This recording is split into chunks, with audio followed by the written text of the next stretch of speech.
beaked whales. They were flown to Harvard Medical School and CT scanned. The results were striking. Both whales had hemorrhaging around their brains and ears. It was some of the first evidence suggesting that sonar can harm whales. It is still unclear what actually caused the hemorrhaging. Was it the sonar itself, or injuries sustained when the whales came ashore? Either way, scientists believe that sonar disturbed the animals, possibly panicking some and causing them to strand. The Bahamas stranding was a key incident in this whole issue because it was the first time that we saw sonar and a marine mammal stranding at the same time, and we also got fresh tissues from the animals that had been killed so that we could examine them. The report that I helped edit concluded that it was highly likely that the sonar did cause these animals to strand and die. The Navy agreed that sonar likely played a key role in the strandings and has taken steps to assure that it doesn't happen again. Just within the last 6 months, we've delivered a map of beaked whale hotspots of the world.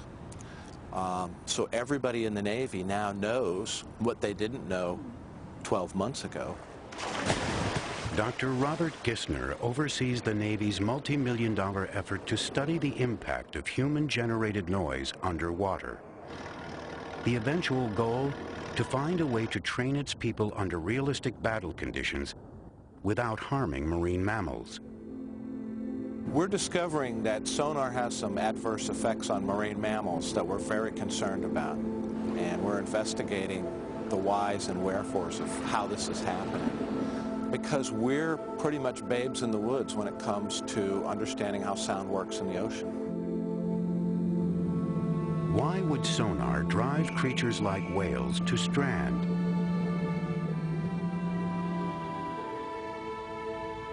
They are profoundly acoustic creatures, relying on sound to communicate.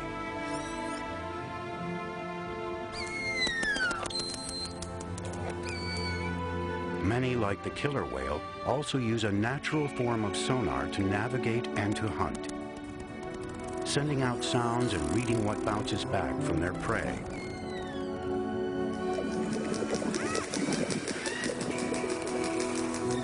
Might this make them vulnerable to the vast amount of noise churned up by humans, including sonar?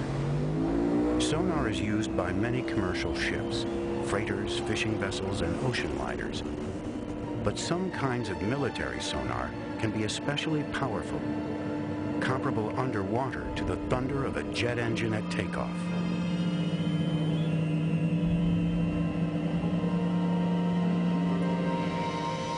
Still, no one really knows how the volume of sound is perceived by whales. And while the Navy admits its sonar almost certainly caused the beaked whales to strand, it has no evidence that killer whales are similarly affected. We don't have any indication that they're particularly bothered by sonars. This footage that Ken provided is really the first information I think any of us in the marine mammal community have had that killer whales might react to sonars in any way. The stakes for the Navy, and perhaps for all of us, are enormous. I think of 5,000 people sitting ducks on an aircraft carrier. They would be blind without sonar. If they can't see submarines approaching, then their own warships are in danger, or American cities might be in danger from attack by submarine. Now, countries around the world have begun deploying new super-silent submarines, vessels that may be impossible to detect without powerful sonar. What will this mean for orcas and other marine mammals? In his Watching post on Puget Sound, Ken Balcom is convinced the consequences could be devastating. But for now, the evidence eludes him.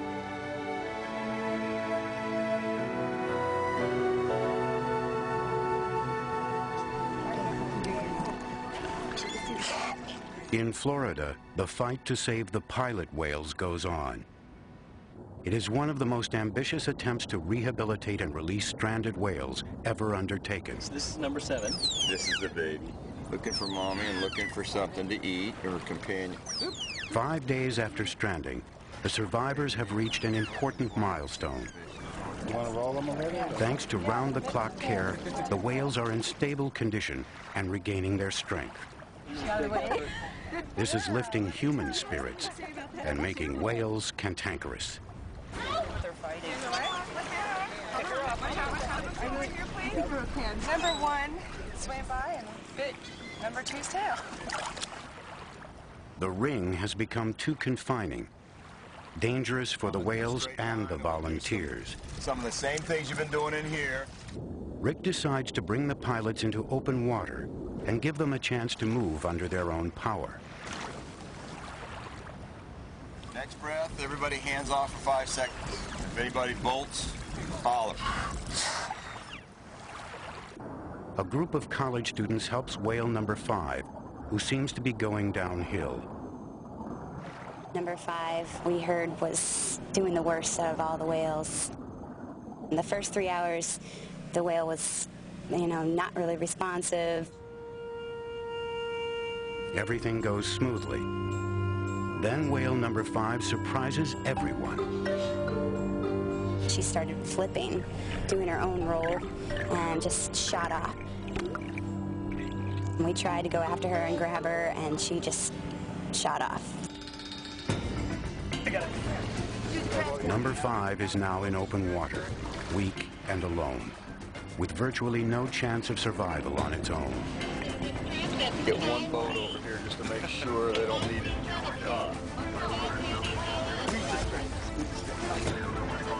Across that channel. Within minutes, 2 airplanes and a helicopter have joined the search. I thought it was going to be a miracle to get her back to health before now, and it's truly going to be a miracle if she can survive all this.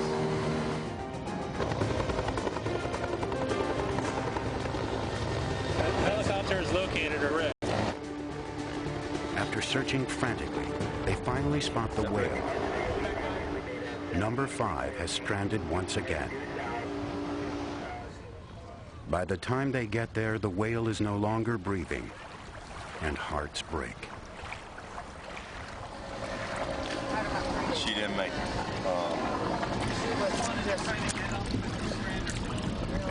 We didn't lose her, but we lost her.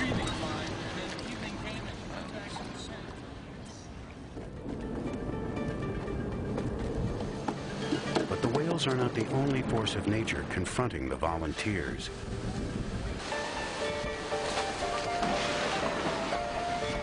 A tropical storm is pounding Big Pine Key. The team struggles to maintain its routine and keep the whales from drowning. No one knows how much the whales can take. There's so many stressors that are working on them here. They just went through a loss of 75% of their family. They're in a captive situation. There are accidents that can happen no matter what you do to plan.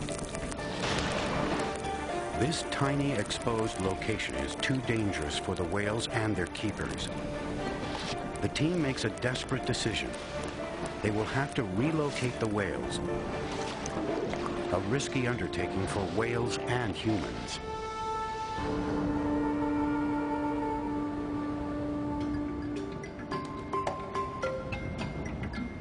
In the vast expanse of the South Pacific Ocean lies another battleground in the struggle for whales. A tropical island paradise known as Tonga.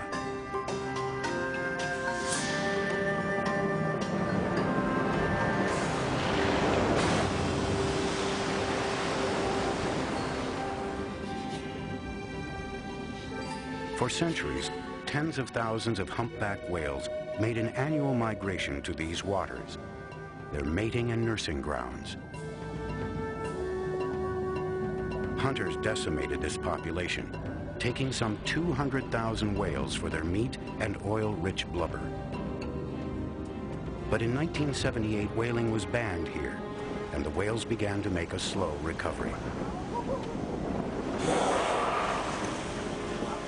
My father used to stand in front of the boat sighting the whales to kill them, and today I'm standing in